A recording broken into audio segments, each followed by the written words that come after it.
changing.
Good evening, everyone. My name is Tamar Pryor-Brown, Senior Advisor of African Nova Scotian Affairs Integration Office with the Diversity and Inclusion in Halifax Regional Municipality. I would like to start off to acknowledge this evening and every day that we are all in Mi'kma'ki, the ancestral and traditional lands of the Mi'kmaq people, that we acknowledge the peace and friendship treaties that were signed in this territory, and we recognize that we are all treaty people. I would also like to acknowledge that African Nova Scotians are a distinct founding people in our community who have contributed to and have been a key part of Nova Scotian culture and history for over 400 years. African teachings, strength, and perseverance continue to challenge and inspire our community. The historical stronghold of our ancestors' fortitude provides the backdrop on which we often lean. And our ancestors' labor, heartache, rich culture, traditions, and unwavering strength created the foundation upon which we stand. When we call on our ancestors, it's to bring to the present the collective victory that can help us in the face of challenges. I would like to ask our ancestors into this space today to lead us and to guide us. And I would like to welcome everyone into this safe space of learning and growing this evening.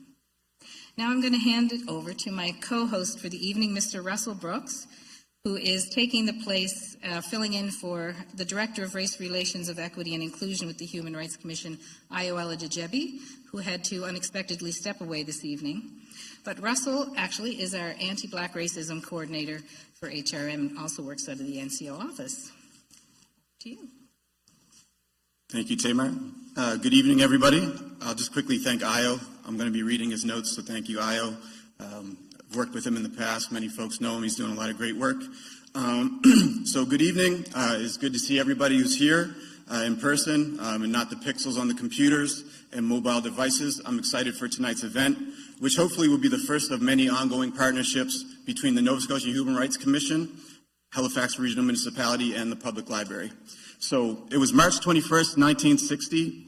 Several thousand protesters gathered in front of a police station in the Black Township of Sharpeville, South Africa. They were gathered to peacefully protest the oppressive apartheid pass laws, which severely limited the movement's Black South Africans and as well as other citizens by restricting them to designated areas of the country. As the crowd started advancing towards the fence around the police station, police officers opened fire on these protesters, killing 69 human beings, including children. 180 protesters, young and old, were also injured. In 1979, as part of its programming for the Decade for Action to combat racism and racial discrimination, the United Nations adopted March 21st as the beginning of a week of solidarity with the people struggling against racism and racial discrimination. This commemoration aligns with the Universal Declaration of Human Rights that all human beings are born free and equal in dignity and rights, and that they have the potential to contribute constructively to the development and well-being of their societies. So fast forward to the year 2020, a year that will remain etched in our collective memory, when our world came to a standstill because of the COVID-19 pandemic. It was a year that reminded each one of us that life as we knew it cannot continue as normal. It was also in 2020 that our consciousness got rekindled concerning the realities of race, racism, race relations, and racial equity and justice. The summer of 2020 reminded us all that our world as we knew it when it comes to race and racism can no longer be business as usual. It can no longer be status quo. The murder of George Floyd and the ensuing resurgence of the Black Lives Matter movement underscored an open secret, one that generations of Black people have always known, have lived with, and have never stopped vocalizing. These events reminded us that anti-Black racism is systemic. Anti-Black racism can kill, and that if we want to confront it, meaningful and intentional actions must speak louder than 1,000 voices. The theme for this year's International Day for the Elimination of Racial Discrimination is Voices for Action Against Racism. This highlights the importance of strengthening meaningful and safe public participation and representation in all areas of decision-making to prevent and combat racial discrimination, reaffirming the importance of full respect for the rights to freedom of expression and peaceful assembly and of protecting civic space, and recognizing the contribution of individuals and organizations that stand up against racial discrimination and the challenges they face. This theme also echoes the theme of this year's African Heritage Month, Through Our Eyes, the Voices of African Nova Scotians, which emphasizes the importance of heralding first voices in the fight against oppression and the protection of human rights. Our conversation tonight leans on these themes. Through Our Eyes, Reimagining Human Rights in the Fight Against Anti-Black Racism will echo the importance of first voices and lived experiences in the protection of human rights and in the fight against racial discrimination, specifically anti-Black racism. Moreover, as Race is a protected characteristic under the Nova Scotia Human Rights Act. This discussion creates a space for those who are on the receiving end of anti-Black racism to reimagine human rights from their perspectives. Tonight's conversation is also a call to action for all Nova Scotians to embrace understanding and apply empathy in our resolve to protect the human rights of peoples struggling against racism and racial discrimination across our province. As an organization, the Nova Scotia Human Rights Commission is committed to ongoing engagement and continued collaboration with communities of African descent and our diverse communities to address issues of discrimination by effectively advancing equity and dignity, fostering positive and respectful relationships, and protecting human rights. Tamar, I know Halifax Regional Municipality has been working on some initiatives to address anti-Black racism. Would you like to share some with us? I would love to, but first what I think we'll do is we'll introduce our singer for this evening, Miss Esther Medley-Smith, and accompanying her on the piano is Mr. Sean Downey, and they're going to sing Lift Every Voice. Good evening, everyone. If you would just stand with me.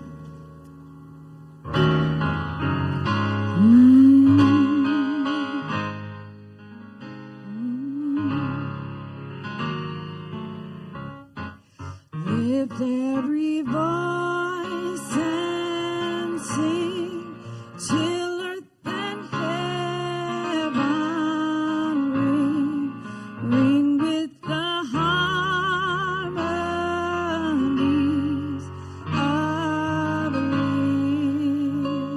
liberty. Let our rejoicing rise high as the listening skies. Let it resound loud as the rolling sea.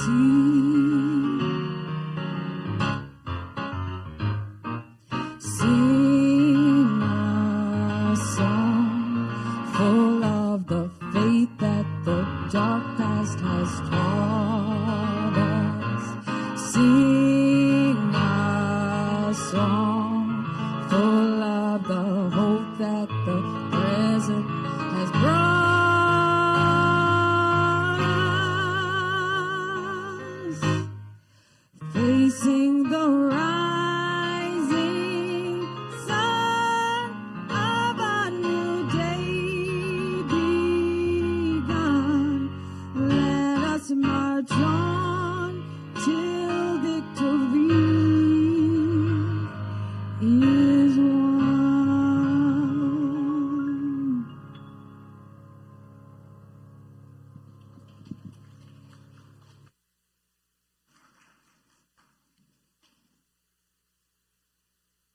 Thank you, Esther. Thank you, Sean.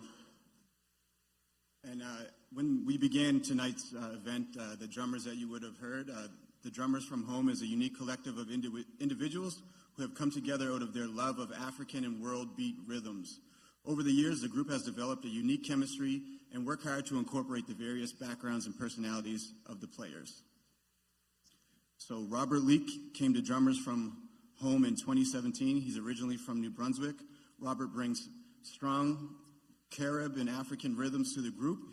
His spacing and accents give creativity to the playlist. Wayne Hamilton is the last founding member of the Drummers from Home. Wayne played drums and percussion in Halifax for several music projects. He brings the foundation and direction to the ensemble. And Ayo, who's not here, but he's been drumming since he was younger in Nigeria. His drumming has strong Yoruba, Southern Nigerian roots. Ayo helps to anchor many of the compositions with polyrhythms. And Tamar, you said you were going to mention some of the initiatives out of Halifax Regional Municipality? I did. Thank you, Russell. So, HRM, we're proud to be a partner in this event in relation to the International Day of Elimination of Racial Discrimination that calls on the global community to renew its efforts to eliminate all forms of racial discrimination. And Russell had already mentioned about the United Nations theme, Voices for Action Against Racism, which really is fitting for this evening's event because we're going to hear from a lot of voices this evening. Halifax Regional Municipality has acknowledged the urgency to address anti-Black racism, as well, both internally and externally. And this event this evening is a good example of that. And you know, sometimes doing this work, we ask folks to be in uncomfortable spaces in order to grow and to learn and advance this work that we do. So the municipality, as a municipality, we're also willing to be in these uncomfortable spaces for the benefit of providing the best possible experiences for our employees and best possible services to HRM residents. So as Maya Angelou says, when we know better, we do better. And the municipality has taken meaningful actions to address systemic anti-Black racism. And some of those actions are standing right beside me. The hiring of an anti-Black racism coordinator, Mr. Russell Brooks, who also works in the integration office. And his role is to lead the work across the organization to combat anti-Black racism. In June 2021, Regional Council approved the anti-Black racism framework, which will ultimately guide the development and implementation of anti-Black racism strategy and action plan. And internally, the organization has made a commitment to education and learning to better understand the historical impacts of anti-Black racism, as well as ways to confront anti-Black racism in the workplace and our communities. This will be a continuous initiative that offers a variety of workshops, seminars, corporate training featuring subject experts and community members. In understanding the need to rebuild relationships within the African Nova Scotian communities across the municipality, we've put plenty of resources into engagement approaches and involving African Nova Scotian communities to ensure that their voice is included in these discussions that can provide equitable services. Which brings us to this partnership event this evening with the Halifax Public Libraries, Halifax Regional Municipality, and the Human Rights Commission. Through our eyes, reimagining human rights in the fight against anti-Black racism. So you'll be able to sit back and simply listen and learn, or you can ask questions to our knowledgeable panelists. I would like to now introduce to you our moderator for this evening, Miss Rosella Fraser. The lovely lady on the end in the blue jacket. Rosella Fraser is the Program and Facilities Manager of the North Preston Community Center and has worked within municipal recreation administration for more than 35 years. She works in the communities of Halifax South, Central, Dartmouth Central, and North Cole Harbour and North Preston. Working in recreation has provided her with the opportunity to positively contribute to community while providing a safe space for the development of children and youth. Recreation has been a tool for community development and improving the relationship between policing and youth. Raised in North Preston, she is the proud daughter, sister, and auntie of parents with Black loyalist and Black refugee ancestry. Our heritage is our future, says Rosella.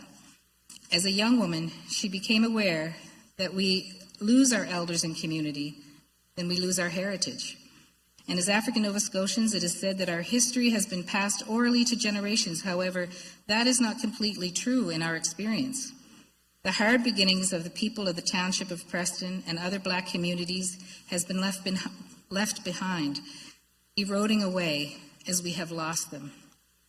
Recognizing this, Rosella has taken up the mantle of preserving the stories of our elders, past and present, of telling their stories.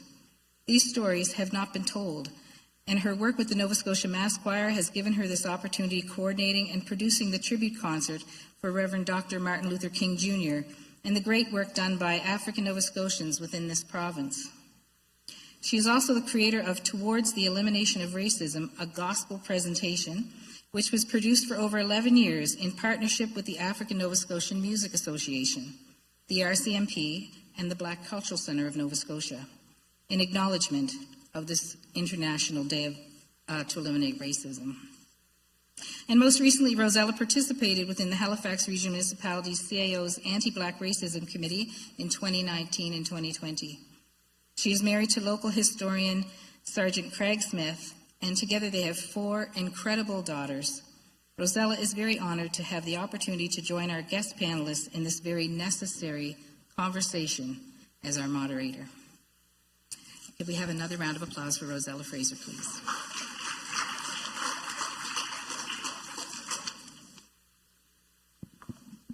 Thank you, Tamar. So tonight, we endeavor to tackle the very difficult topic of anti-Black racism, the challenges that racism places upon people of African ancestry, and its implications on the human rights of Black people. We welcome our audience into this conversation. We are joined in this discussion by our four guests who will help increase our understanding of this topic, helping us to recognize its impact through their eyes. Let's meet them. In no particular order. She just happens to be sitting next to me. Carolann Wright. Carolann Wright is the Director of Capacity Building and the Strategic Initiatives of African Nova Scotian Communities at Halifax Partnership. She has been in this position since 2006. She is also the Social Action Chair at the African United Baptist Association. Carolann has an academic background in economics and business, along with certificates in program management, project management, and leadership development.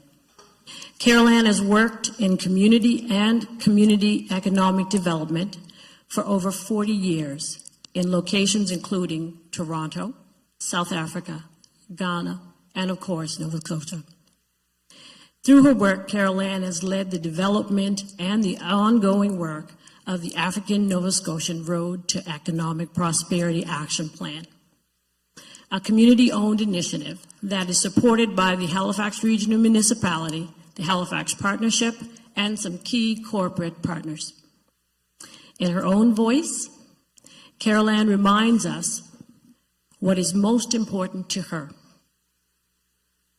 I am the second oldest in a family of 9, a mother and a grandmother, born and raised in the community of Beachville. Beachville. We've got a very eager Beachvillian here. Beachville is one of over 30 historical Black communities in the province of Nova Scotia. The Beachville community was settled in 1812. She also says, I am a descendant of Black refugees, also known as freedom fighters. Welcome, Carolann. Glad to have you with us.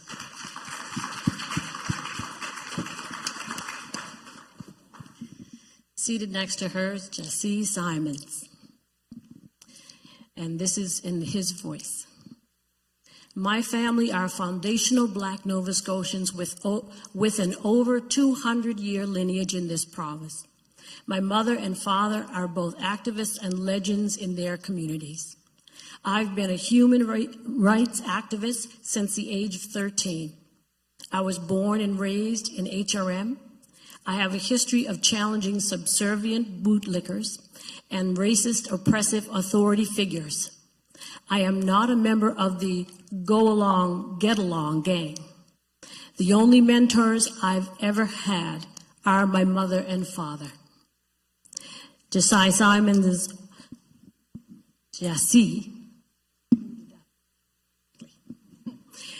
Symonds is an Indigenous and African Canadian man from Cole Harbour, Nova Scotia. He is an educator, community advocate, and psychotherapist and counselor.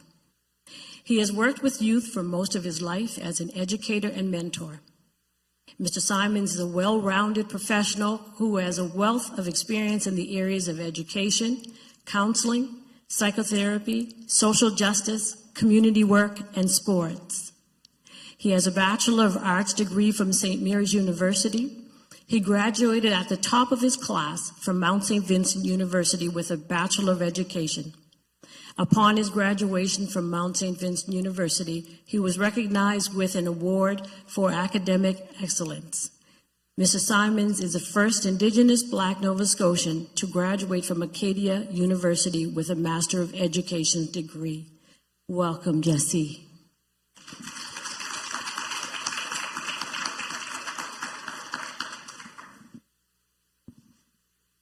Very glad to have with us Pastor Matthew Thomas.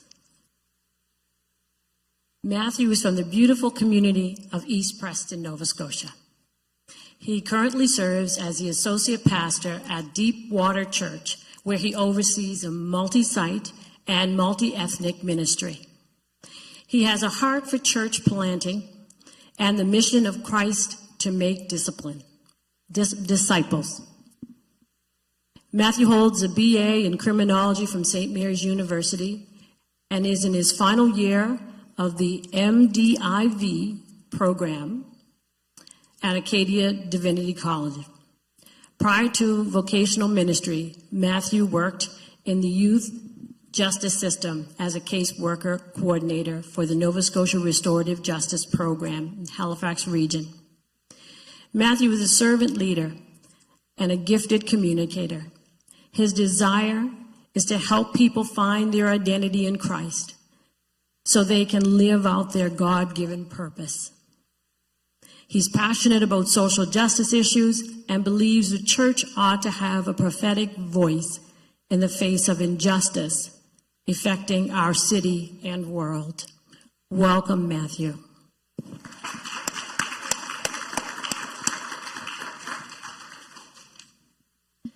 Our last presenter, who is joining us online, and I'll leave that in the very capable hands of the technicians surrounding us. Oh, there she is. Hey, Kimberly. Wonderful to meet you. Wish you were here. Kimberly Franklin was born in Michigan, USA, but has mainly lived in Nova Scotia since 1989. A mother of two, she maintained a successful career while balancing her home life. She is currently senior legal counsel for the Nova Scotia Human Rights Commission. She has been with the commission for over 8 years. Ms. Franklin has been practicing human rights law for 18 years. Upon graduating from law school, Ms. Franklin opened her own firm in 2005 and had a very successful general practice, including criminal, family, corporate, and human rights law. Ms. Franklin closed her practice in 2014 to pursue human rights law as a specialty. She has been a leader in advancing human rights since she began her time at the Commission, taking the lead on initiating the Street Checks project with Dr. Wardley and working closely throughout with all stakeholders. Ms. Franklin has presented at many conferences across Canada and internationally, presenting on issues of racism, diversity, and most recently, racial profiling, cannabis in the workplace, and transgender issues. Ms. Franklin also presented on the state of human rights in Nova Scotia at the United Nations in Geneva, Switzerland. She has been engaged in public speaking for many years and has presented to different levels of government and many diverse community and business groups. Ms. Franklin's diverse background, both personally and professionally, has allowed her unique insights into human rights issues. She has gained extensive experience in working with community and other stakeholders on human rights issues in Nova Scotia and beyond. She continues her work at the Commission, assisting and advancing human rights and educating Nova Scotians. Welcome, Kimberly Franklin.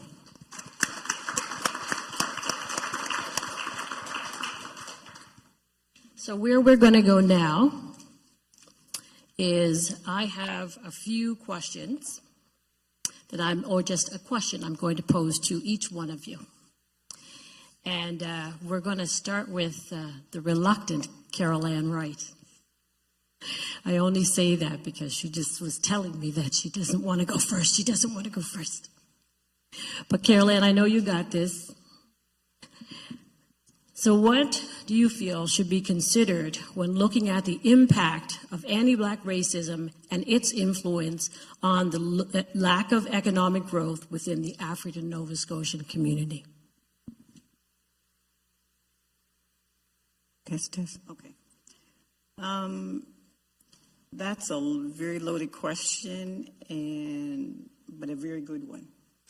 So when we look at economic development in African Nova Scotian communities, it is, as African Nova Scotian communities, we live in our history as African Nova Scotians because we're still impacted by policies and procedures and admin orders and all those kind of things that were historically in our communities, even the way our communities are shaped and designed and where they are now.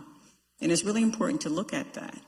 So I feel really blessed to be in a position to be working in an area where I've had the benefit of working with our communities and hearing what we're saying, because this expertise does not come from me. The communities has identified that over centuries.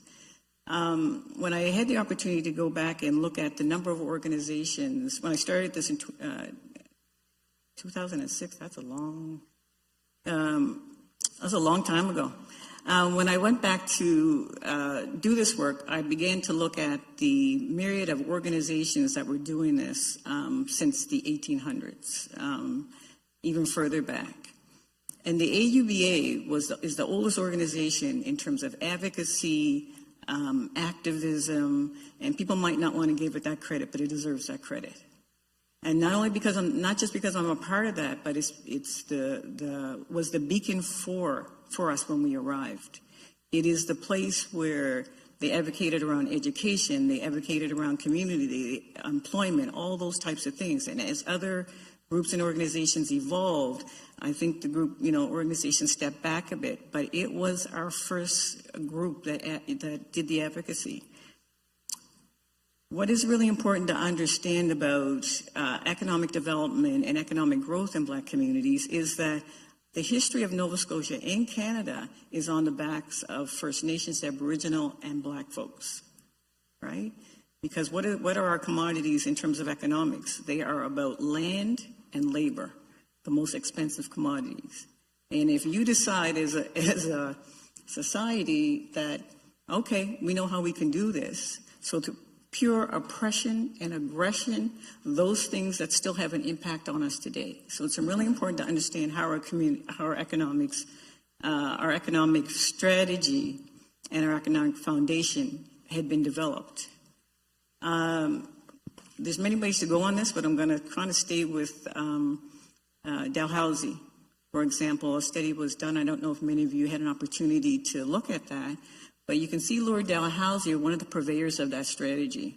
And the blood money from slavery and oppression actually started Dalhousie.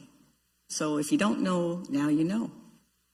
And that's really important to acknowledge because there's still things that we have to consider when talking about that history and that legacy. And as I said, we still live in our history. So I just wanted to point a few things out in the beginning. I know we'll come back because this can go on for another hour because of the implications of that. And the reason that we are here as African Nova Scotians is because of war and economics. Right? So let's understand that when we begin to talk about our economy. So I work for Economic Development Agency, and it's really important to understand that that's through our eyes. How we look at economic through our eyes is very different. The Halifax Partnership was known for doing an economic strategies and plans and being part of that. And the work that I did was rolled up into that plan. And I had said to them one year, I think we need to pull that out. I want to see how our communities are doing. Because unemployment, all those things are still the same as they were in the 50s. There's something wrong with that. How do we get at those activities? And so when we began to do that work, it was really staggering to see, particularly for me, that our aggregate income or the median income was the last time I looked at it, I think it was 2019, was the same as it was in the 50s. And that's staggering. And actually I did the math 3 times because I think I'm crazy. I don't think this is right. But that's the truth in terms of economics.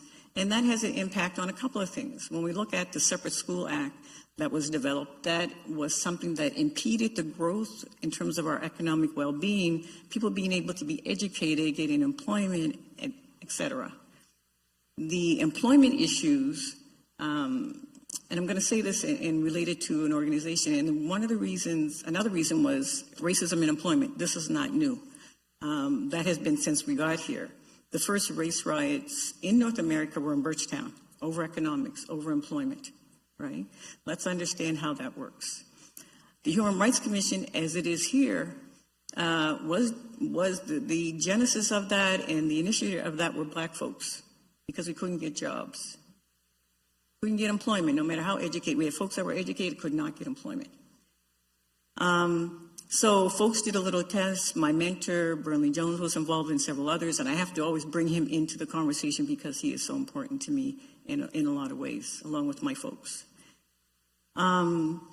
So when that group kind of, got their white ally, I think allyship is one of those things we talk about. There was allyship then, and they sent their white folks in after they went in and got refused the job, they then sent their white allies in, and they got the job. So that was a small project, but it was really important to the establishment of the Human Rights Commission and some other things.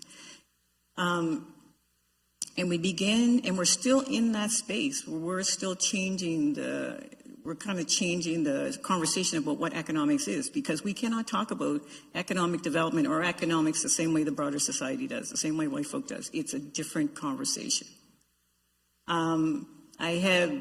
So, and a lot of the reading is very tough, because you go back and you read Blacks on the Border, you read a lot of the history of what happened when we got here. And the promises that were made were not the promises kept, and that impacted our economic livelihood. When you read about folks saying, these are the rations that you promised, but you're not delivering, and you see Lord Dalhousie, how he's implicated in that, right? And it's hard for that to read, but then I began to see that was set us on a journey of struggle that we really didn't need to have. So how do we address that? So I'm going to move forward, because my 10 minutes are probably up. So as I said, the blessing is in being able to work in your community for things that are extremely important, and economic development is one of those things. So I've been really blessed to be part of supporting the community and creating an economic strategy, the first of its kind in this version of it, because the community has been advocating that. As I said, since we got here, you can see groups advocating for economics. But we've been able to establish a 5-year plan based on the work historically and presently, and that was unanimously supported by HRM and the Halifax Partnership. And the communities came on board. And what I loved about it is when we began to talk about this, and the community has been through many versions of research and this and that, and they said, okay, we got one more kick at this, let's do this. But people just came to the table in a way that was extremely important and understood the value of this work and understand the value of this to those who went on before us. So I'm going to leave it there for now, and we can come back to another question later. Thank you. Well, thank you, Carolann. I think you could probably have dug in a little deeper in there as well, but great points. And I'm sure that there's some stuff that some of us had never heard before. I did. So I'll move on to Gyasi. Gyasi. See, now, his mother's going to get me for sure, because I've been practicing this with Craig all day, and I'm still screwing it up. Gyasi. You're going to hear a lot of different versions of it, but it's Gyasi. Okay. Gyasi. Ja and the C. Okay. Well, I think I got that. So, Gyasi. That's correct. Tell us about your experience facing anti-Black racism. What would you like other young men to know?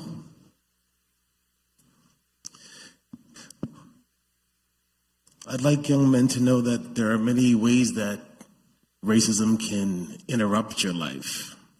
So there's different forms of racism. What I experienced was walking while Black, but there's shopping while Black, there's driving while Black, there's looking for a job while Black, there's looking for a place to live while Black. So whenever you try to do these regular things just to go along with your life, it can be interrupted by unfair treatment. And that's what I experienced. So I can speak to one specific example. On January 24th, 2017, I was detained by Halifax Regional Police under Section 125.5 of the Motor Vehicle Act of Nova Scotia. And that act is pedestrian crossing the roadway outside of the crosswalk zone, failing to yield to traffic, aka jaywalking. So that, and I was issued a summary offense ticket of $410. So, there's a lot of context around what happened to me, but it happened around the area of Gottingen Street in Cornwallis. And, the main thing Black men and Black people in general need to know that you can easily be singled out just because everybody else is doing something and something seems like it's normalized in the area. You can be singled out and experience differential treatment, in particular by law enforcement.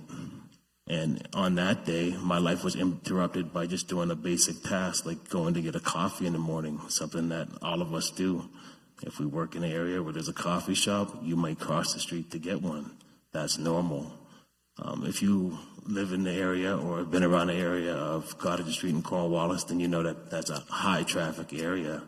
You know that there's people from all different backgrounds walking in the middle of the roads. It doesn't make it right, but nonetheless, everybody's not issued a jaywalking ticket.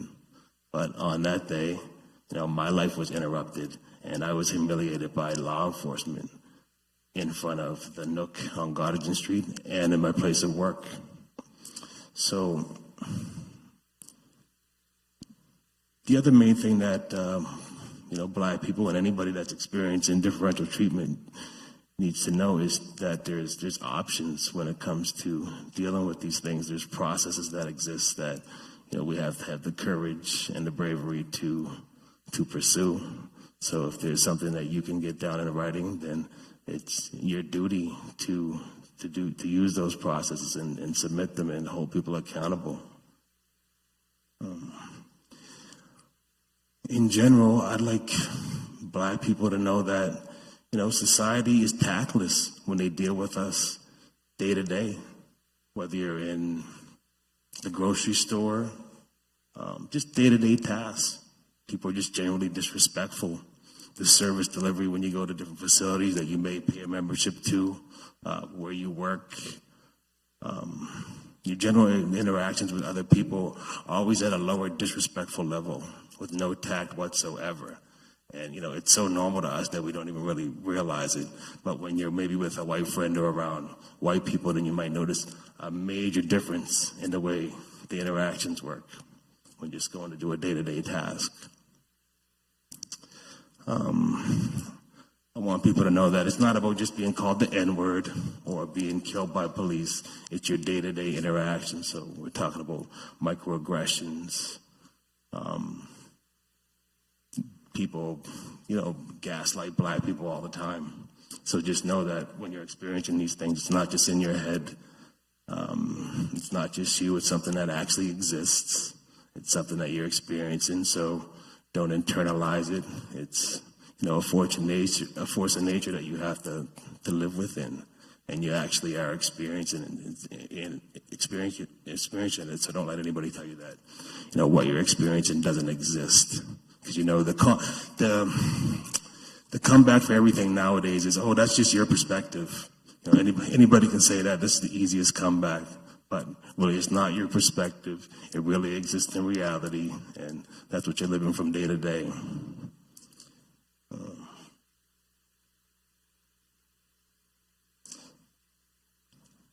So from my perspective, Black people's place in society hasn't changed much.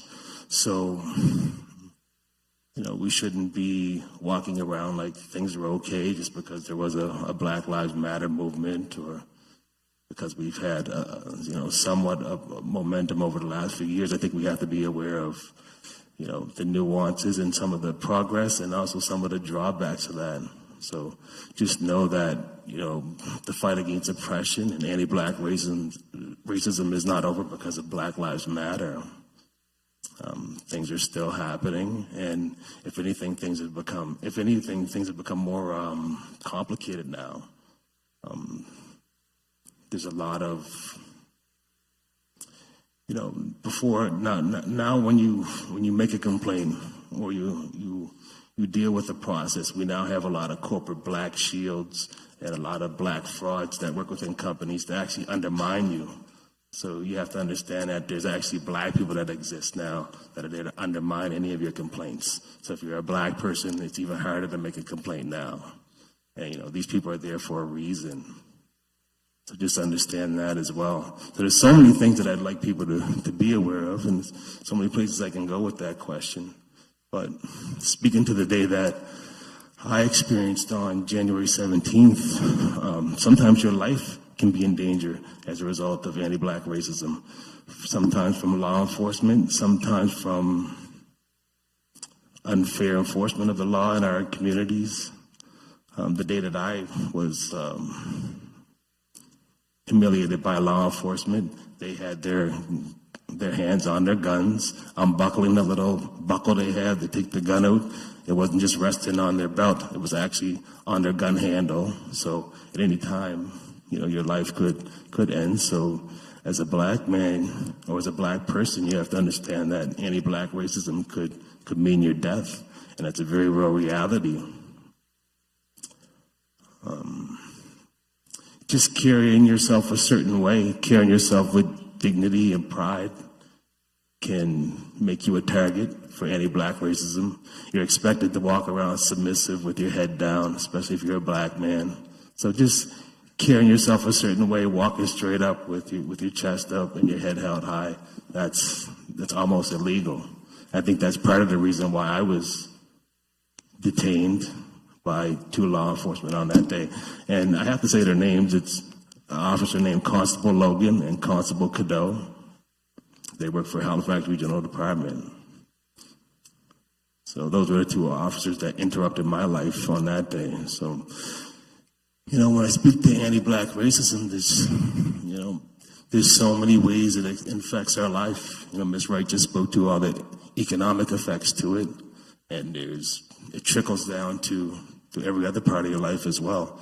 So the first thing is just being aware, and after that, if you have any type of common sense and you're able to make logical conclusions, you should be able to submit a human rights complaint. You should be able to use the processes that exist wherever you may be. So all you have to use is common sense and understand fairness.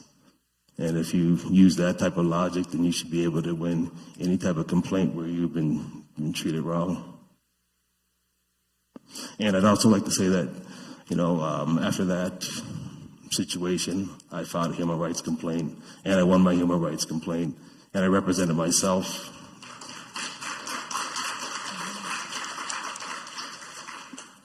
So just have the courage, and also when it comes to anti-black racism, understand that you might have to stand alone as well. So don't expect a lot of support.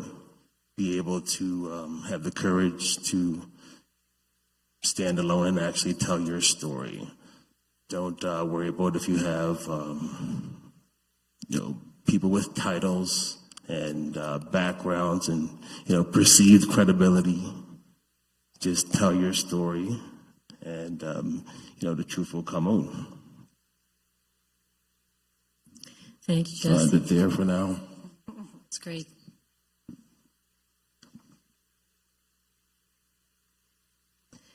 So, Pastor Thomas, can you speak to the effect of anti-black racism on the mental, emotional, and spiritual lives of African Nova Scotians?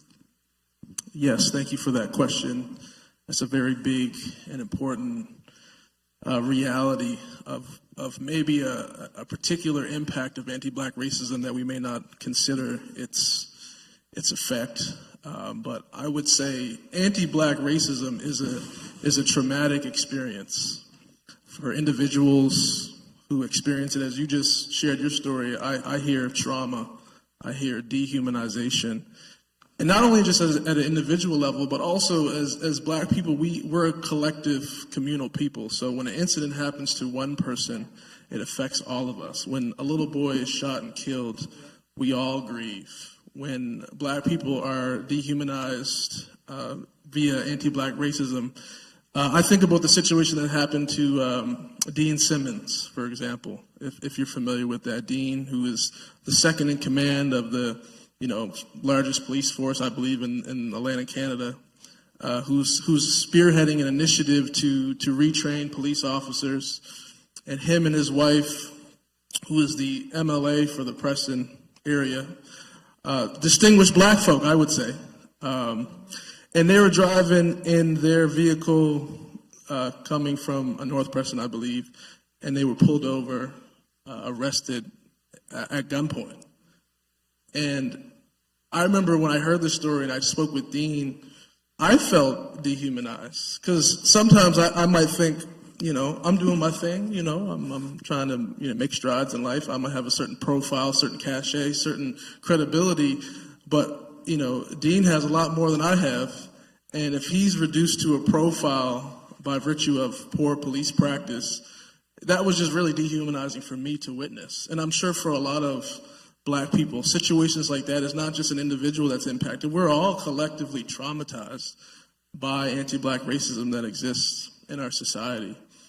And as a pastor, I'm not a psychologist, I'm not a therapist, but I work with people. And I would say one of the greatest impacts, both mentally, emotionally, spiritually, on black people as a result of racism is a tension when it comes to self-worth and self-dignity.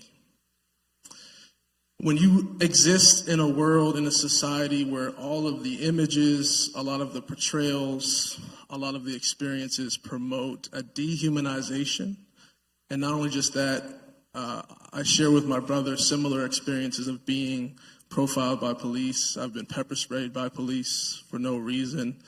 That creates a trauma that makes you feel less than. And then you go through an educational system where, again, a lot of the focus and the structure is not representative of your community. That is another blow to your ethnic image or your sense of self-worth.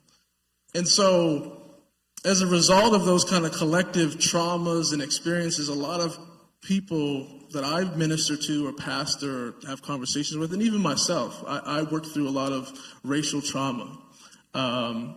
It's that sense of just identity. And I find when people don't have a sense of who they are, it's really hard to accomplish your purpose and your self-efficacy and actually being a contributing person within your community and broader society when you see yourself as less than, when you see yourself dehumanized consistently. It's hard to show up well every day. It's hard to show up as a spouse. It's hard to show up as a parent. It's hard to show up as a sibling, as an employee. And then you deal with some of the economic disparities where having access to employment, trying to provide for your family. There's all these traumas, and a lot of black people are in survival mode, and we're not supposed to exist every day in survival mode.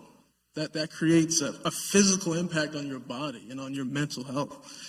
And so black people often, I'm sure people in general, but black people in particular have a certain burden that we carry as existing, just existing, just living day to day in the society which is not always on our side. And so one thing I'll say that, Carolann, you brought up the AUBA, but historically one of the great benefits that the black churches had is actually counteracting that narrative where one of the benefits of being part of a church community, in particular a black church community, is your identity would be dignified. Your essence as a human being would be celebrated, your culture, your expression. And it would give you courage to go back out and fight and have a sense of resolve in a society that didn't necessarily uphold those same values. And so restoring black dignity and upholding black dignity was and still is a very important part of what the church does, because it is a perpetual trauma that people are experiencing. And racism, anti-black racism, it exists even in the church. Like, the church is not immune from the structural and societal evils of racism that intrudes all of our institutions, and the church is no different. And I remember where I pastor now, I had an incident where when George Floyd died, I was on a podcast, and I was talking about systemic racism. And I find some of my white friends struggle with understanding systemic racism, and maybe you've had some of that tension in your own experience.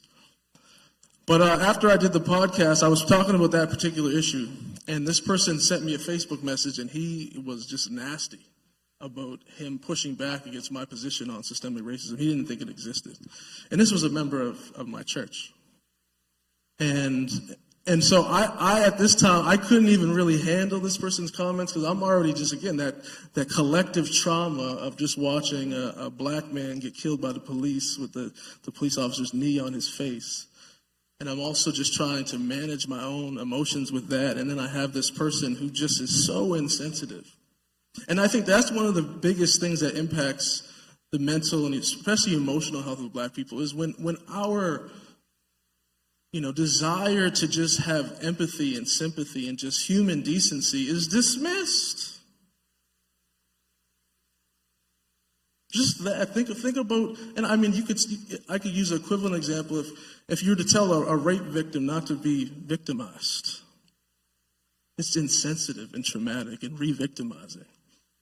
And so I remember I'm trying to wrestle with this, and I remember mowing my lawn, and I was just like, this rush of racial resentment welled up in me. I was like, can I pastor at this church? Our church where I serve now is multi-ethnic, so we have a lot of different ethnicities represented, but I would say it's still in a white church context, if you understand what I mean. It's still a majority white church. And so I'm like, does everybody think like this person? Can I stay here? Do I have to resign?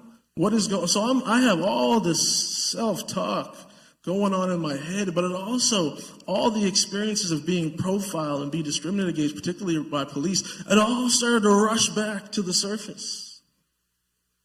And now I'm having to process not just an incident, but just a life of dealing with prejudice and dealing with anti-black racism. And also, any type of resentment is coercive.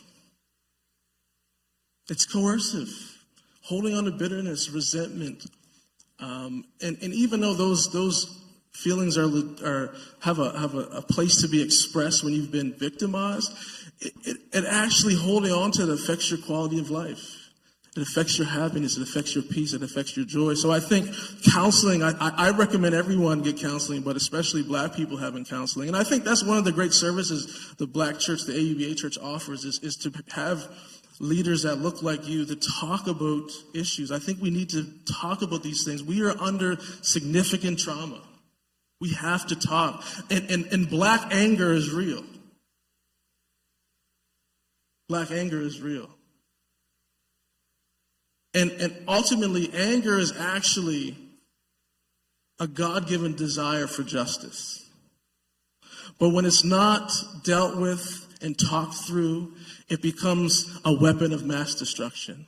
And at first, that destruction first starts with self, and then it gets expressed to neighbor and brother and sister. And so I think if we can have healthy outlets to deal with that anger and let it be restored and used actually to fuel, justice and advocacy and love, I think that's how we can respond to this. But I think counseling and dealing with the emotional, mental, and spiritual impact of anti-black racism is a key service that our community needs more and more of. And again, I think black clergy can really do a great job of, again, we're not professionals or counselors, but still have a safe place to talk and to relate and to dignify one another in a world where our dignity is often stripped and diminished in our culture. Thank you for that, Matthew.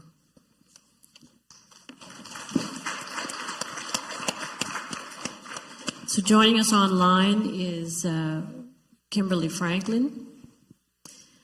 Kimberly, can you please expand on the challenges of race as a protected characteristic of the Human Rights Act? I need to take a breath after listening to the other panelists. Take your time. For all of the reasons that you just heard from the other three panelists, starting with Carolann to Gyasi to the pastor, these are the reasons why human rights legislation and human rights commissions exist. there are so many people, and I'm going to sort of keep this to Nova Scotia. It's international, but there are so many people in Nova Scotia that don't even believe racism exists.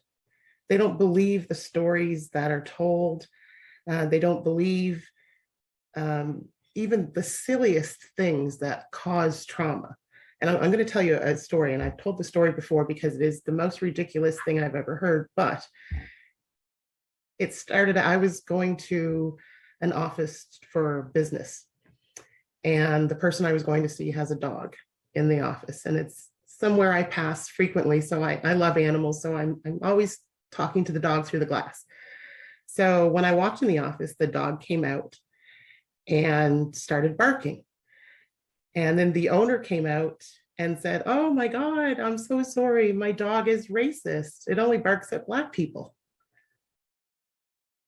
So I was there on business, and I'm thinking, wow, that is awful. So I did my business and I didn't say anything. I'm sure she thought she was being funny. But the next day I ran into her again when she was with a colleague, and the same thing happened. She said it again. So then I had to say something, because she had no idea what she said was so offensive on so many levels. And I wasn't mean, I wasn't nasty, but she needed education. She needed to know that saying something like that was very hurtful. And what I did is flip it on her. I said, "How would you like it if someone said that to you?" "Oh, my cat's racist. It doesn't like white people." Like, how would that make you feel? And when she started to think about it being said about her, she apologized. So I'm going to bring this back now to human rights commissions and human rights legislation. Originally, none of the legislation was drafted to be punitive. It was drafted to be informative and educational. And I know there's been a lot of debate over the years whether it should be punitive or not. I think that debate's going on, but I will say that human rights awards that are on race-based complaints are definitely going higher, because people are starting now to get education. They're starting to see and understand what racism and anti-Black racism does to people.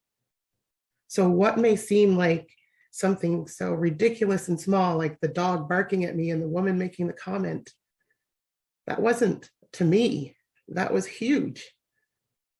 So human rights legislation is designed to try and educate people to not make these mistakes. I think Carolann mentioned the history of Nova Scotia. The beginnings of the Human Rights Commission in Nova Scotia was because of the treatment of the Mi'kmaq people and the African Nova Scotian people, the founding people here. Those are the two reasons why this commission was created. Race relations, the lack of being able to be employed, the lack of being able to go to school in some cases. All of these reasons are reasons why we still need human rights legislation. We still need human rights commissions. You heard Gyasi's story. Clearly, as Pastor Thomas indicated, that caused him trauma. He filed a complaint with the Human Rights Commission. He was successful in his complaint, and I applaud him for doing that. And I encourage more people to do this. If we sit quietly and we don't address these issues, they're never going to change, because here we are over 50 years later, still dealing with the same issues around race in Nova Scotia. And although we've made some progress, we haven't made enough. When someone can go apply for a job, be totally qualified, and be overlooked because of their race, we're not making leaps and bounds. When we have to make announcements that we finally have a Black judge appointed to one of the higher courts, not the highest court in Nova Scotia, but one of the highest courts. In the 2000s, that's not good. But the Human Rights Commission is designed to address and educate. Through a lot of our initiatives and a lot of the things that we've done over the years, we chip away at racism. We're not conquering it. The Human Rights Commission and the Human Rights Act is one way to combat and educate against anti-Black racism. But it's not the end all, and it's not the one thing that is going to fix it all. But it's definitely something that's necessary and something that should be utilized. I've been known to say over the years, and be the first one to admit, that the Human Rights Commission in Nova Scotia has not always served the African Nova Scotia community properly.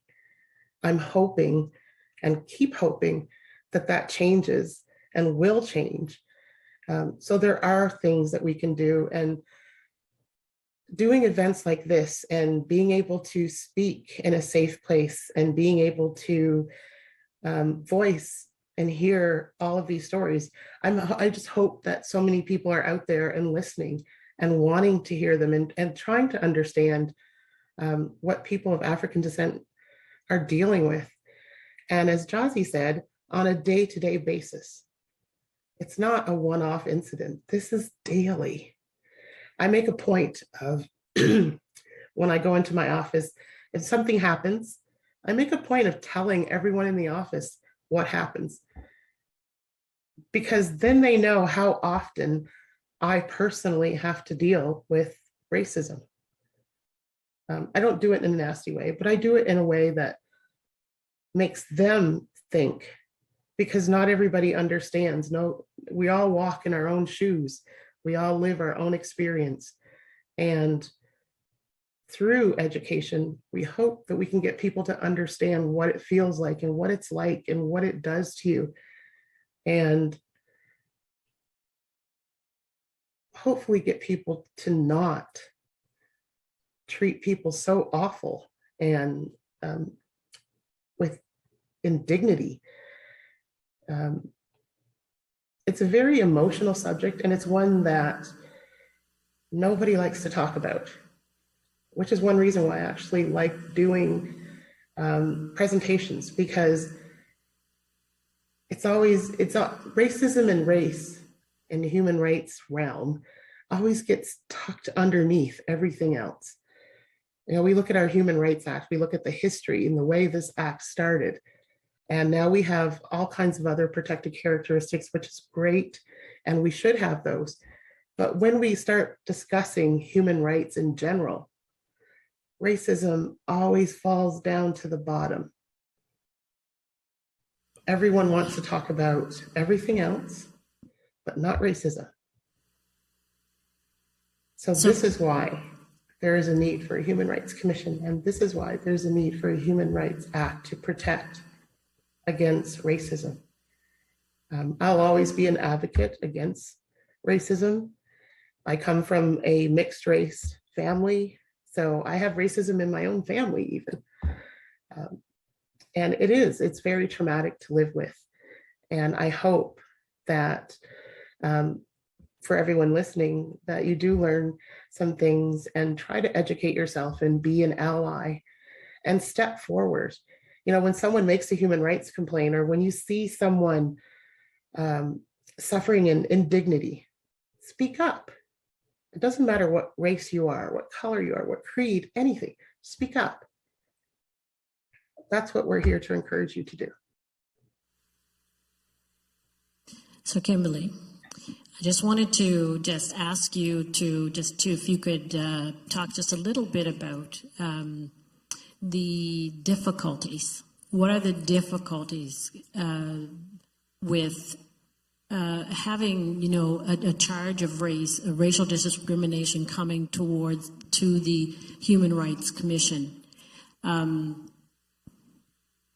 What's so difficult about actually having that case be successful I'm so glad to hear that Gyasi had success with his case, but I know that there are countless other people that,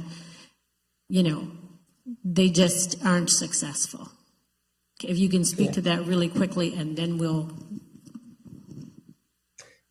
That's a really good question. I think a lot of it has to do with we're in a system of systemic racism. It doesn't matter where you are in the system. There's systemic racism. Whether it's intentional or not, it still exists. Whether people have good intentions or not. As I mentioned earlier, it's very difficult for other people who do not live the experience of a person of color to understand what they're hearing. So I think one of the barriers to filing a race-based complaint is getting your story out so it's understood in the realm of human rights legislation. We tend to talk in stories. We tend to, anyone who's traumatized, you're all over the place. So when you present, it's very difficult for someone to sit across the table or on the phone and understand exactly what you're saying. Inevitably, some things will sound as though they're personality differences or just a mixed bag of anything but racism.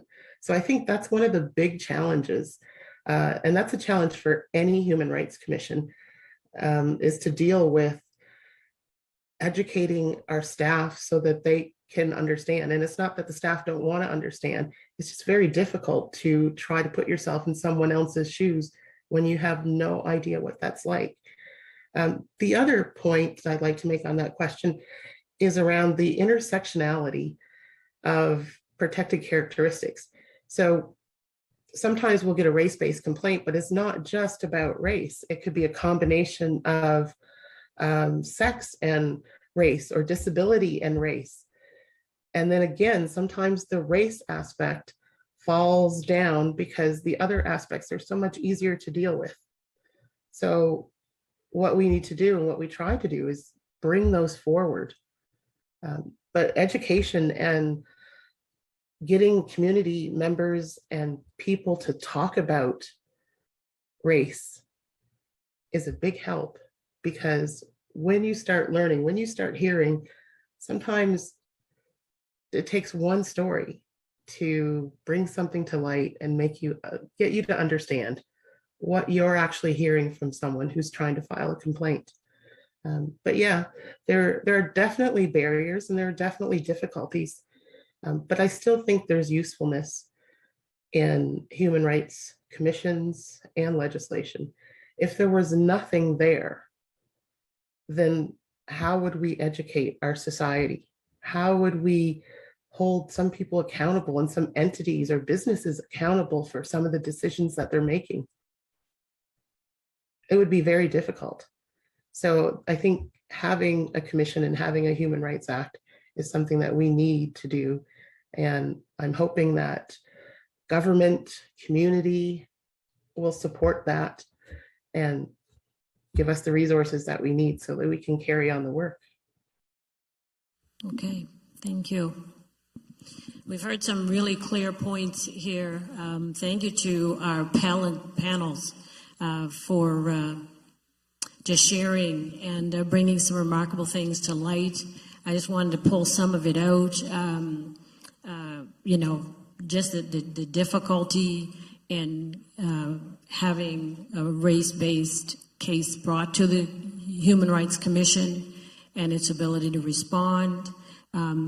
The repetitive trauma of our collective, as we experience as collective people. Gyasi, thank you so much for your bravery, and I'm so glad that you were successful, but you brought particular light to the whole concept of walking, shopping, while Black, just being guilty of living in your skin, right? And doing day-to-day, the impact of doing day-to-day things and having to deal with that. And Carolann, thank you for your knowledge. I was going to say wisdom, but you're too young for that. Thank you for your knowledge and your work with, working towards the road to economic prosperity. So important that we understand that the lack of access to employment, to education through the decades have been impactful in the lives of Black people. So I'll turn it over to Tamar at this point, and we'll take a little nice break. Thank you, Rosie. Could you join me in welcoming back Mr. Esther Medley-Smith, please?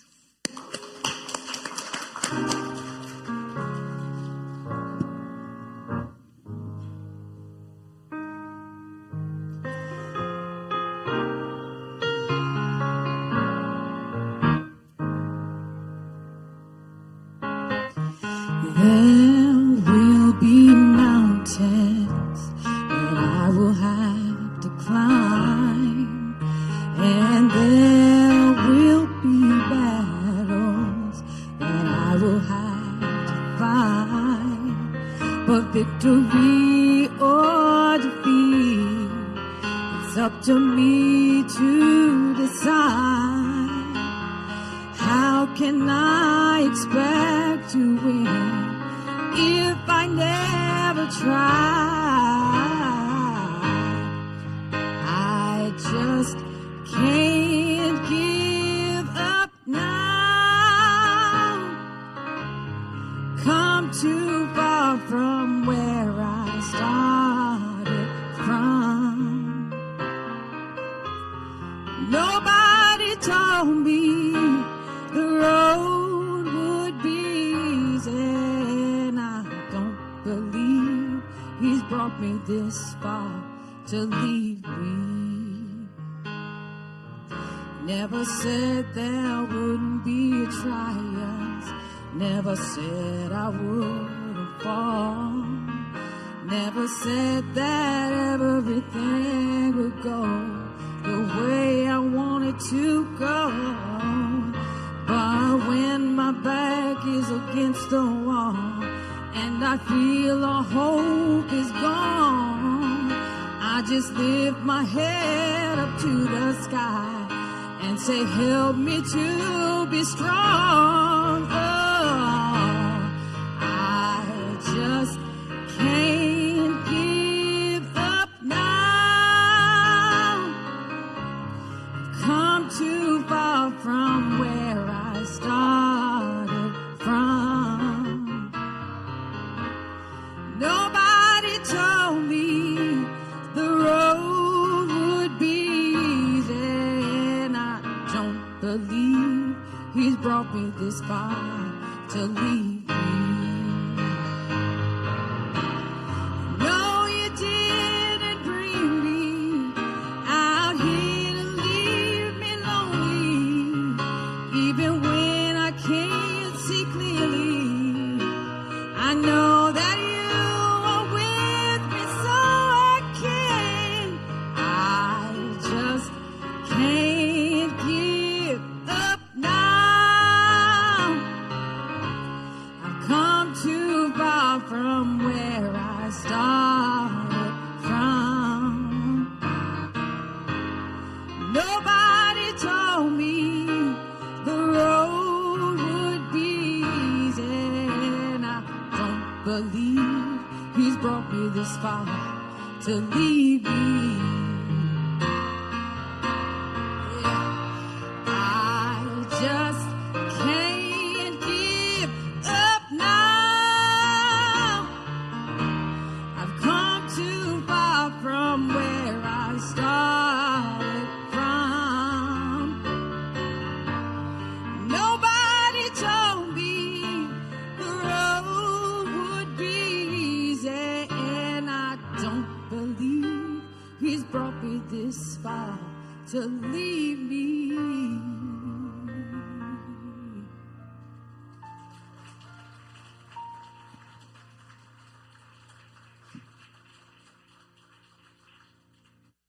But Esther, that was amazing and beautiful and so appropriate. So we're going to continue on. We're 15 minutes behind, but it's been great, right? Right? Right? This is a safe space. This is a welcoming space. This is a space you want to be to have this kind of conversation because you're in good company. So I'm going to just try to choose a question that I'm going to ask all our panelists to respond. Okay? Carolann's looking at me suspiciously, but I promise it's not tricky.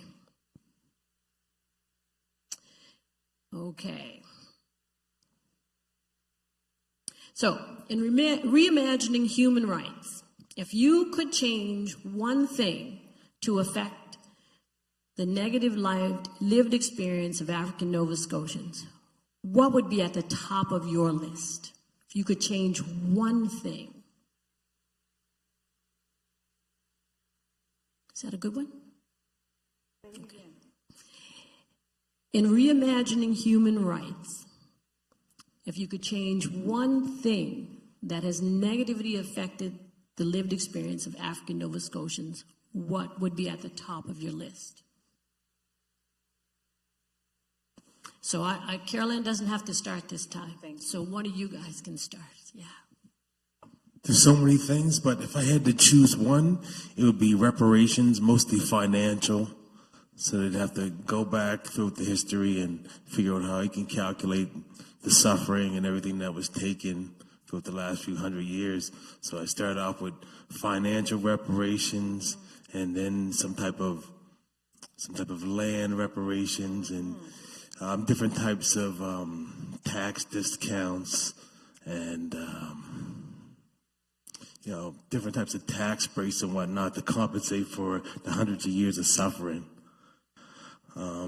Also, free education.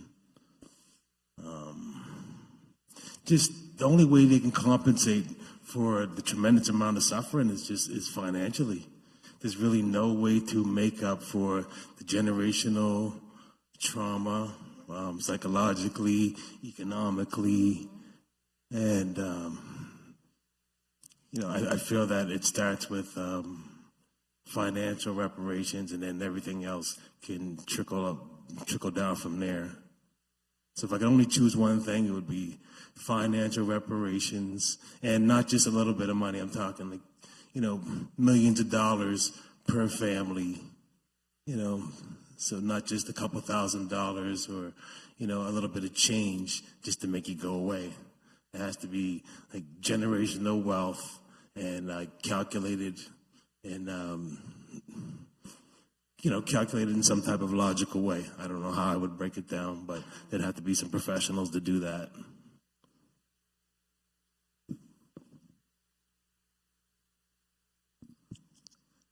Carolann? You said it all. He did. I agree. With my son, yeah. Absolutely. I did some fool around with some figures in terms of looking at African Nova Scotian communities, the ones we lost, the ones we still have. And if they were settled in the way that other communities were, if you look at fishing communities and that, it would start at $2 billion to begin to, seriously, it would, when you're talking about even things like sewer and water, building, roads and all that, it would start at $2 billion for each community. I'm not talking about collectively. And because so much land has been eroded, with the lands that communities were granted, so much was expropriated without compensation. That's the starting point. It truly is. If you use Bedford as an example, and that's what I use, communities like Bedford that built up over the years. So you're absolutely correct. That is the starting point for us in terms of how do we make up for the gaslighting and the soul tax, right? So those are the two things for me in terms of when I say gaslighting, the notion that the Human Rights Commission would fix it all. No, I'm not throwing shade. I'm just being real here. That would fix it all is an issue. Because when the community was advocating and demonstrating and talking about this, it wasn't to have legislation that would educate, and I appreciate the education part. It was to be able to stop the discrimination and the racism that affected your economics, and they didn't do that, right? So I think going back to its original mandate, I would really like to see that, because if you read historically, there was a very different mandate than it had now. But looking at Black communities in terms of what would it take to build Black communities the way they were when they were originally promised, when they came to fight on the side of the British, particularly for the refugees and the Black loyalists as well. If those promises were acknowledged and implemented, those are the things that the community is still looking for in 2000. You know, we're in 2022. Like, this is a sad state. But the soul tax, I just want to briefly talk about that. When I heard young men talking, I have 3 sons as well, and it just breaks my heart all over again, knowing, and me and Miss Susan were talking about, you know, you're up late at night, you're worried about them, even when they don't know you're worried about them. Having talks with them, and what they go through as young Black men, that's hard on them, and it's hard on Black mothers. So the soul tax is something that we don't talk about, but it's something that has affected us, that generational trauma, the thing that we feel on a daily basis. And there's no price tag on that. But, you know, anyway, I'll let you go on that. No, I think what has already been said really hits what I would suggest. Just to kind of take another angle at really the same suggestion would be, you know, even some way to protect the lands that we do have. Like when I look at Hammonds Plains and Beachville, where there's so much development that people from those communities can't even live there if they wanted to because the cost of living is so high. And that's just such a injustice to me. And so for me, going beyond symbolic gestures to real reparations and ownership, to me is really it is the solution of progress and meaningful change beyond just, again, platitudes. Not to say that those things aren't helpful, but I think to really counteract anti-Black racism, you have to have a level of ownership and self-efficacy. And I think if you remove the barriers that are in the way of Black people's advancement, we'll do very well. We have capability, we have education, we have resilience, we have creativity, we have so much skill and abilities and gifts in our community, and we know what the solutions that we need to do, but it's just those systemic barriers being removed so we can do what we know we need to do without hindrance. Is Kimberly, there she is, okay. Wow. Well, I simply cannot disagree with anything anybody has said. Ideally, I would love to not ever have to deal with racism to begin with. But the fact that we are in 2022 and we're still dealing with the same things that were dealt with 200 years ago says a lot. It is an injustice. It's beyond an injustice. When people say they're tired, I mean, the work that I do, I spend a lot of time with community people. And the one thing that just keeps coming up and keeps coming back is we're tired. And there's no accountability. So who's accountable for all of this? Who's accountable for what's still going on? And you know, you have an old saying that says money talks. And I'm going to go back to a comment that Carolann said about the Human Rights Commission and what it's designed to do. And, you know, maybe if things were more punitive, people would stop. But again, this goes back to the accountability aspect of racism. Who's accountable? Who's accountable for dealing with what's left after a community has been destroyed? Who's accountable? And I'm going to add to that too, because I think a lot of people say a lot of words. We all can throw around fancy words, but it's actions that speak much louder than words. So, you know, when you have someone who's standing up on a soapbox and, oh, I'm this, I'm that, I'm so pro Black people, and I'm so pro equity and diversion, and everybody's using all the proper words that we all learn to use, but do they actually mean them? Goes back to accountability. Thank you, Kimberly.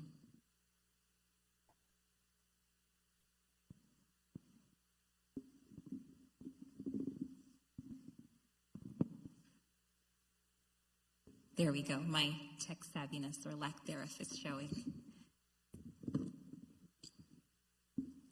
My name is Chiedza Jones, and I'm just going to share a spoken word piece that is forward-facing, recognizes where we are as Black people, but also where we could be. So an opportunity to imagine what the future could look like. There is a Black presence, unapologetic of its genetics, rising from the ashes, emerging from the waves, sprouting from the ground under which they thought they buried us, seeds.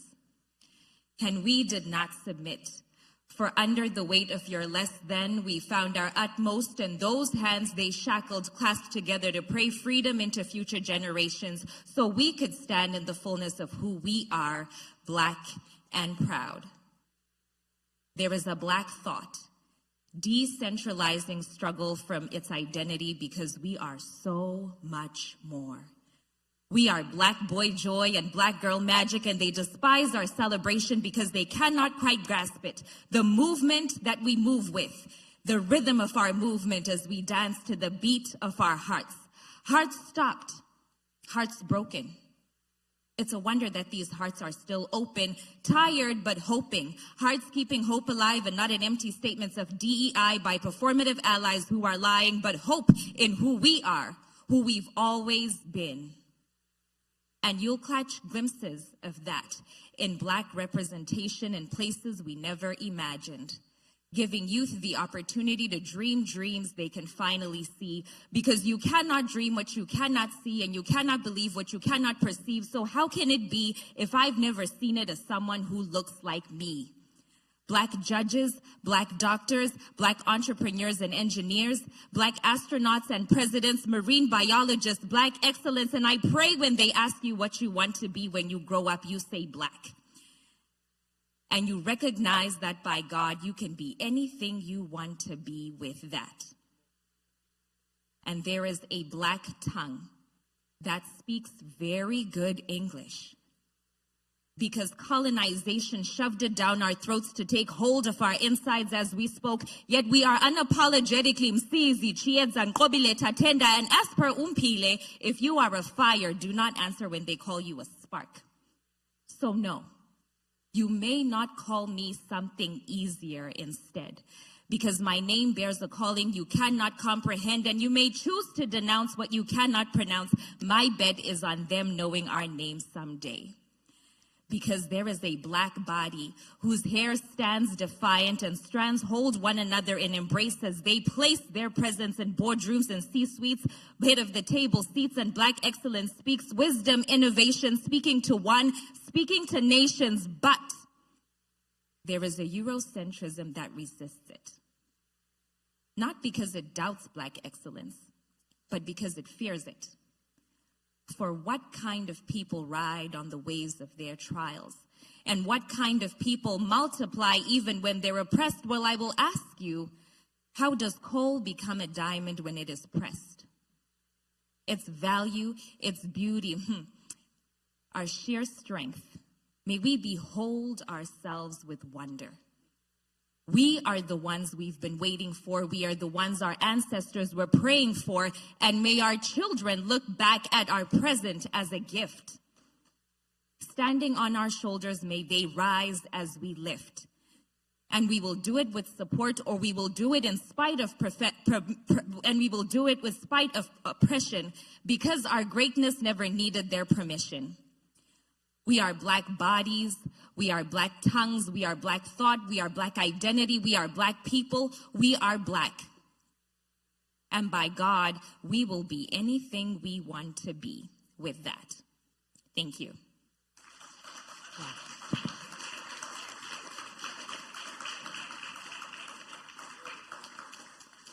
Thank you for that, Chiedza. That was beautiful. So Chiedza Jones has been a spoken word artist for several years, creating and performing pieces that move audiences like today, provoke thought, inspire, and empower. Originally from Harare, Zimbabwe, she has performed on a variety of stages, from community events to international art festivals inside and outside of Canada. She also supports organizations in using spoken word as part of their communications, seeing it as an innovative and effective way to share messages that will have a lasting impact on intended audiences and to facilitate learning. Outside of spoken word, Chiedza is a certified project management professional and is currently the Director of Corporate Strategy, Research and Communications with the Black Business Initiative. She serves on the board of the McPhee Center for Creative Learning, as well as their anti-racism working group. Chiedza lives in Halifax, Nova Scotia with her husband, McEdward, and their daughter, Minyana. Thank you, Chiedza.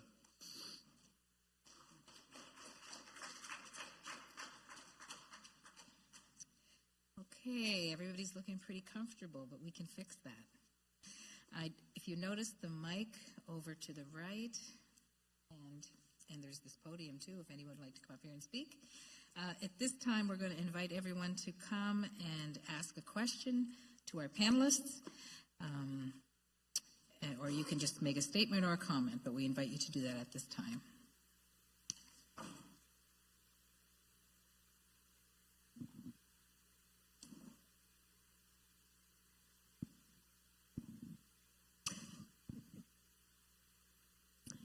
If you don't have questions, I've got plenty, so I'll just keep firing them, but hopefully you guys will, have something. There you go. Jerome Downey, incredible. So eloquent. Thank you, every one of you. Thank you. This was very well done. My question is, okay, I understand the reparations component. I definitely do. From a policy standpoint, I'm a Mountie, but poli-sci major. I'm pretty passionate about the subject, and so I do believe in that. And I believe, Gyasi, you did mention in terms of those who are in the system. So for myself as an entrepreneur, on one end, I'm over here. And then as a government employee, which many Black people are, a lot of organizations and institutions, you're here. I think Desmond Cole, it's chapter 13 of his book, The Skin You're In, he kind of talks about competing interest. And I think that is a very, it was throughout that whole entire book, I think that was the chapter where I was like, okay, yes, Desmond, I'm with you on this, 100%, 100%. And so what my question is knowing that this duality of having to play both sides. I think it was Yaya that recently made a post and talked about white tears. Made me cry after 2 minutes, talking about how we know that there are people in positions in boardrooms, in leadership roles, our friends, our peers, that are being blind to it. In my office today, a warrant officer from a whole other part of the country in the Canadian Armed Forces said, man, I think this is Nova Scotia, you guys got some issues. This guy's bouncing around the country. And he's mentioning it. He's like, man, we're doing all this. My main effort is to commemorate the number 2 Construction Battalion. Just saying that. I'm in charge of honoring them for the Royal Nova Scotia International Tattoo. That's my main effort. That's my job. Is the government doing this in a situation just to make things? No, we're trying to do it the right way. We're trying to find healing. We're trying to find solutions. I do not think cutting a check is it. However, I do think that employment opportunities and equity truly coming forward is a step. And so to give you an example of that, the employment rate in Nova Scotia won goals. In 2011, the employment rate for African Nova Scotian and Indigenous folks was 52.2%. In 2016, it was 50%. There was a drawback in 2.2%, while exponential growth and productivity and monumental change is happening in this city right now as we speak. So that tells me you're better off being a newcomer coming to Halifax than being a descendant of a black loyalist like me. It's a tough situation. But I think that question turned into a statement a little bit, but I guess I suppose it was more encouragement because you guys spoke at length, and so I guess I wanted to reinforce and let you know that there's guys like me on the inside that are not doing performative change, that are going to hold things to account. So I believe in the Scarborough Charter that I just learned about. Dr. Summer B. Murray, president of Mount St. Mary's University, he went out of his way because he published me when I was in undergrad. And I just wrote it, and he's like, man, next thing you know, as he's gone up, he's held himself accountable. And he went out of his way the other day to acknowledge me. So there is acknowledgement, there are allies, but I suppose what I'm trying to say is that we have to be more creative and outside of the box and stop coming from a less than standpoint, because I'm born Toronto, and it's always, every time I come back out east, it's always, I got to be reminded about the Amistad and my slavery roots. There was slavery in Nova Scotia. 1812 black loyalists came. My great-great-grandfather's folks came here.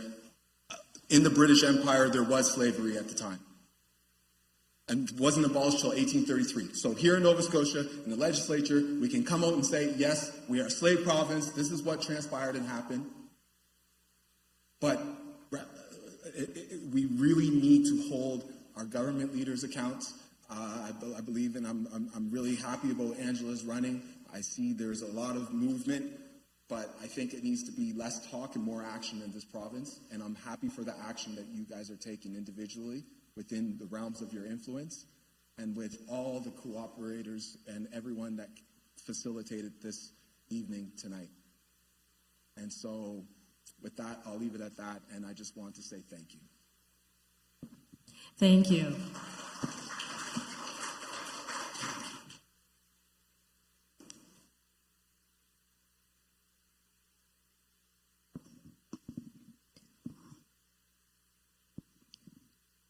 So if we don't have a question at this moment, I'm going to pose one.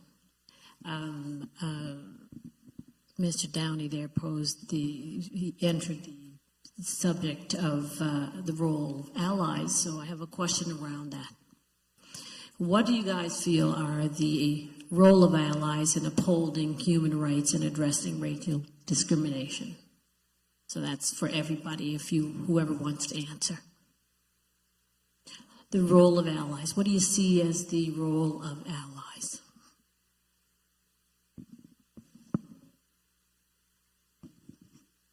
Okay. For me, if you're a white ally, it's your role to use your white privilege to help those who are oppressed. Figure out where you fit in to help other people get ahead. Realize that you're where you are not because you're more skilled or necessarily more competent. It's historical advantages led you to have the advantage that you have today, and that's why you're privileged. So if you're a white ally, the best thing you can do is just be just that and just be genuine about it. It's not as simple as just taking a diversity course or an employment equity course or some courses at work and then thinking that you have it all figured out. It's not about just learning a bunch of buzzwords and understanding diversity and all these university words like intersectionality and these high top ranked words, but at the end of the day, it's do you understand fair and unfair? It's really basic concepts, and if you can't get that, then you're always gonna have an oppressive mind state. So I think if you're an ally, you have to give yourself a reality check,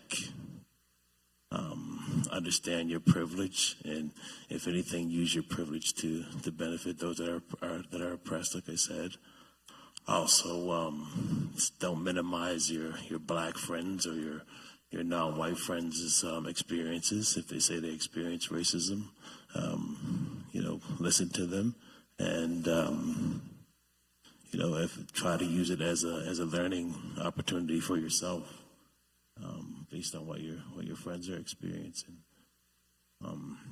So I think allies have to also have courage. Just because something's been happening for hundreds of years doesn't make it right. So if your family's racist and that's all you know, or you're growing up in a racist society and that's all you know, that doesn't make it okay. So there's a lot of excuses. So it's really important as an ally to have accountability, not just in your words, but in your actions and in your day-to-day activities.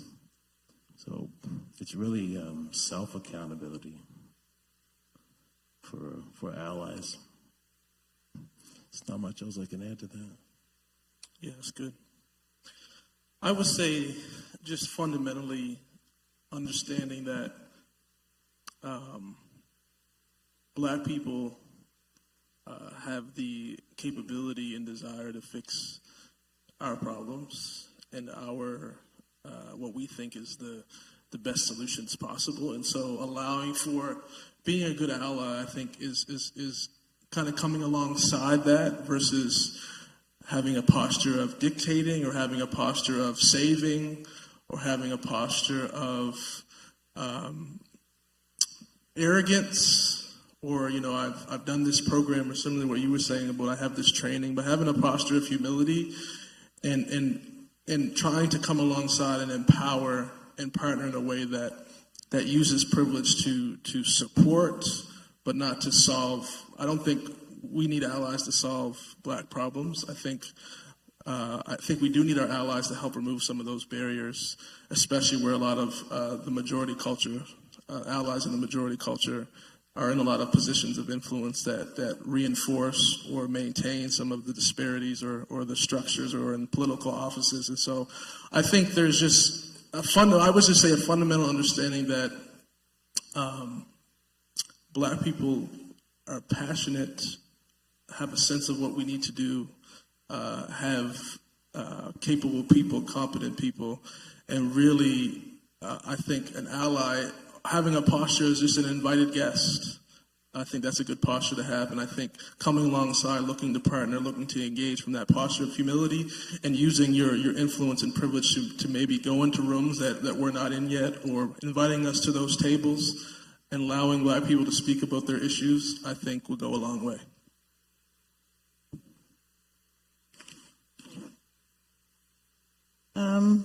So allyship is not new. It's happened in the civil rights movement. It's happened in our movements here. There's always been, my folks involved. I think the key to understanding that is knowing when to lead, knowing when to move to the side. And as Brother Matthew's saying, know that we got this in terms of the leadership. But it's always the knowing is, how you show up is really important. I had this issue at work, for years, only Black staff there. And allyship showed up in terms of trust, knowing individuals, knowing when to show up for things. And, if I said that's not the way, even in the work, how it rolls out in terms of economic development, my constantly had to say, the work of a community is it's not business as usual. It's not the way that you're used to doing things. And I had to say this over and over. And I remember people listening and getting it and you're absolutely right, this works. That's what allyship is about, listening and understanding that we know what we're talking about and being able to support that and sometimes champion it, right? So allyship is about all those things. So the young man said it well, so I don't want to add anything more to that. Kimberly? I don't think I can add pretty much anything to what was already said, but I would like to make a comment about the gentleman that just spoke on working in government and being who he is and sitting in that dual role. And it is, I will say, it's very difficult because you're not the most popular person in the room when you speak up. But if you sit quietly, then nothing is going to change. But it is very difficult for people who work in government and who are trying to fight against racism and fight for themselves even. And then you have people who find other ways to maneuver the system to get to where they need to be. And sometimes those ways they end up backstabbing other people, other Black people. But who do we blame for that? Is there blame for that? Why would someone feel the need to act in that manner to get somewhere? So there's reasons behind behaviors, and those reasons still add up to racism. But it's very difficult to work that dual role and still move in that system. So I applaud him for bringing that up, and I just wanted to comment on that. And I totally agree with everyone said around allyship, knowing when to stand up and knowing when to take a step back and knowing when to speak up. So I agree with everything everyone said. Thank you, panelists. We have an online question from Paula Kane. Paula asks, what does the Black Lives Matter movement mean to you, and where do you see it going? That's for everybody. Kimberly, why don't you start? Wow. That's kind of a hard question, because the Black Lives Matter movement it's morphing, it's changing, it means something different to different people, different groups of people. For me, it's almost a cry for help, like I matter. So when I look at it personally, I don't see it as Black Lives Matter over the top of everybody else, which is the way some people view this movement. I see it as, look, I matter just as much as you matter. So that's the way I would personally view it.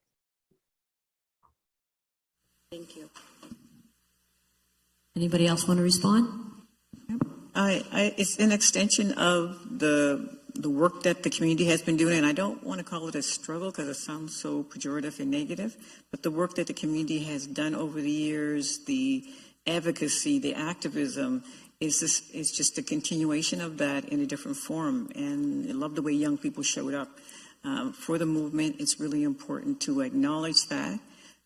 People like myself that had been doing it, Rosie said, I'm young, I've been in this way too long. I'm looking for an opportunity to support young people in that work, and seeing Black Lives Matter was really, really important. It really inspired me, again, and it was that we're not taking this.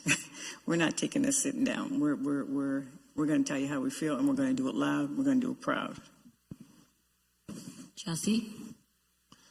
I think Black Lives Matter has turned to nothing more than a T-shirt and a slogan. I think initially it had some great intentions, but now anybody can be, a bumper sticker activist or overnight activist. As long as you put on a Black Lives Matter mask or T-shirt, then you're activist now. I don't believe it carries the same momentum as it did at the beginning of the so-called movement, and I think it already exists. It's just another title on it. Black Lives Matter. Is it an organization or is it an idea? And maybe it's both. But I've been having the same message before there was an official Black Lives Matter over the last 2 years or so. So Black lives have always mattered. I didn't need anybody to paint it on the street or anything like that. So, I think it's an important thing to say, but it just seems like it's all words at the end of the day, whether it be at work or whether it be your interactions with law enforcement. It seems to be nothing more than a slogan, sadly. I'm not really seeing a lot of action around Black lives actually mattering. So I don't think it's going in a good direction. I think, like I said before, that Black people's standing in society hasn't really increased. The only thing that's improved is people's knowledge around ways to get around racism. You know, they know all the buzzwords now and ways to avoid it. But Black lives still don't actually matter at the end of the day. And just to speak to some of the things you were talking about earlier, Kim and Jerome, around people that work within government, just to go back to one of my statements, there's a lot of like corporate Black government shields. So if you are working for government, it's important to make sure that you're not basically a corporate fraud, just a Black statistic, a token on a piece of paper just so they can check a box. That's really important. It's really important that when you're in those rooms, that you're actually speaking truth to power. You're not just trying to increase your white network. You're not just trying to climb up the ladder. So, you know, there's a lot of things that go on behind the scenes. There's a lot of people with titles. There's a lot of people in so-called important positions that have been there for a very long time. You know, there's a certain generation that have been holding power within government for a very long time. And I don't see too many people under a certain age. So there's a lot of nepotism that's going on and things of that nature. So don't think that just because there's a few Black hires within government that there's some actual change and that Black lives matter now. So I just wanted to tie all that in. If you work for government, you have an absolute responsibility to say something if you're in a room when something racism is going on. It's part of your responsibility. You're there because there was an equity spot for you. You wouldn't be hired under any other circumstances because the system was always segregated. You're there because there's a Black spot for you. Not saying that you're not competent, but that's why you're in that spot.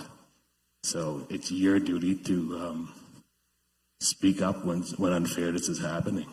So it's, you know, I'm a government employee too. So when I'm in these positions, I always speak up, and I can only speak for myself, but it's everybody's responsibility in whatever job you work in to say something. So yeah, just, you know, to bring it back to Black Lives Matter, I don't see it going well moving forward. I really don't, and I hope it morphs into something that's more important, like a more focused message. Yeah, the other thing I would add is, Carolann, I agree with your point. I think it was a great way of capturing the imagination and the activism of a new generation of getting involved in justice issues. I think it was very effective of that. And also, I commend anybody who wants to stand and advocate for something, like the courage that takes. So I commend that, and I think that should be recognized. I think now, you know, what's the strategic plan as a result of creating awareness? You know, how can maybe some of the elders in the community come around, maybe some of the young people, and create sustainable, progressive initiatives that lead to more tangible action that benefits the community, and also teaching them to mentor them to be the leaders of today, to how to not just, you know, go to protest, which is important, but how to organize. I think that's a way in which I see the movement progressing or evolving. So I'll leave it at that. Sounds great. So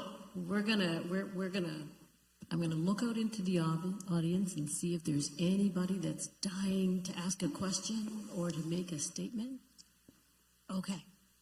So we're gonna, oh, wait, we've got some. All right. Yeah. Okay.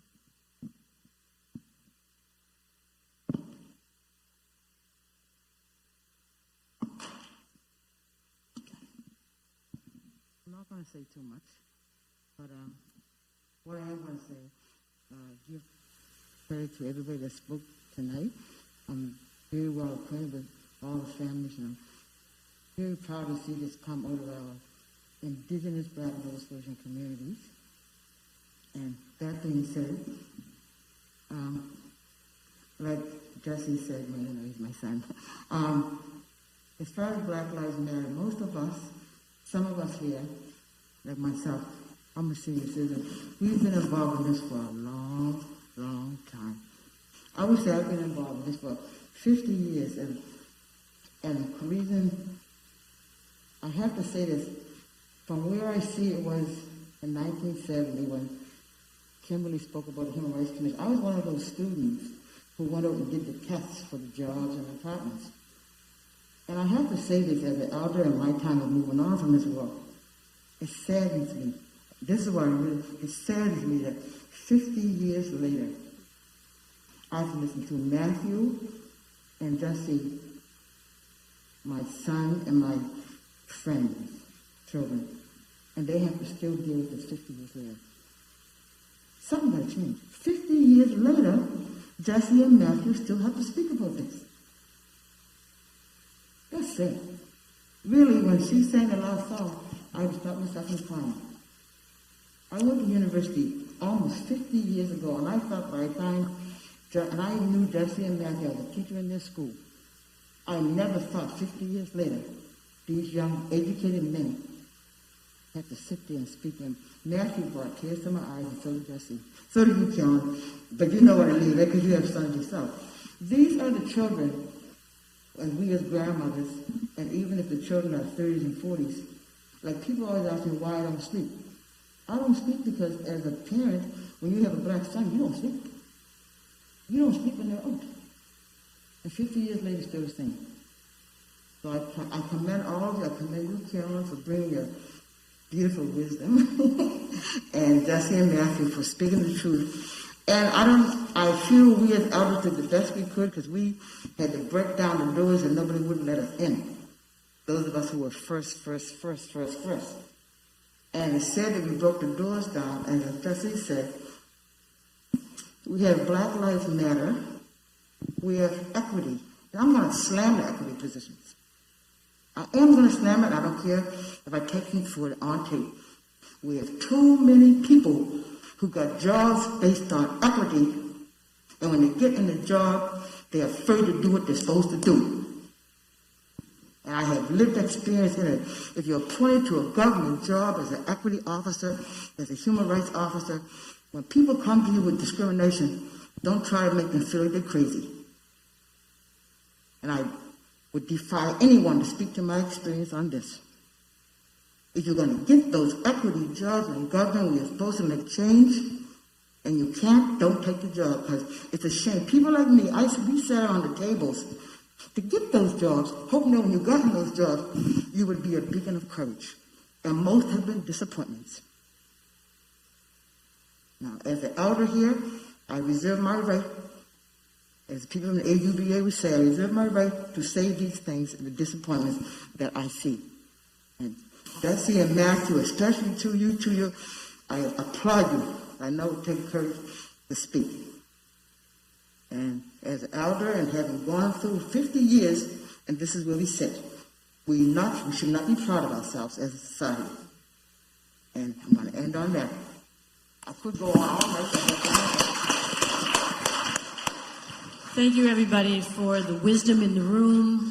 Thank you to our panelists. Thank you, Kimberly, for joining us online. We're just so glad to have your wisdom with us tonight. I hope everybody has, taken some wisdom home with them.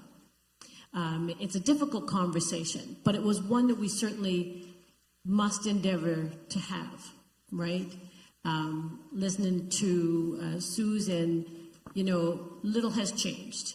And we are the people that actually have to continue to work at making that change possible. So thank you again to our guests. Tamar, did you have a few words you wanted to say, or we can end with our powerful drummers from home? Thank you, everybody. Thank you for our performers as well.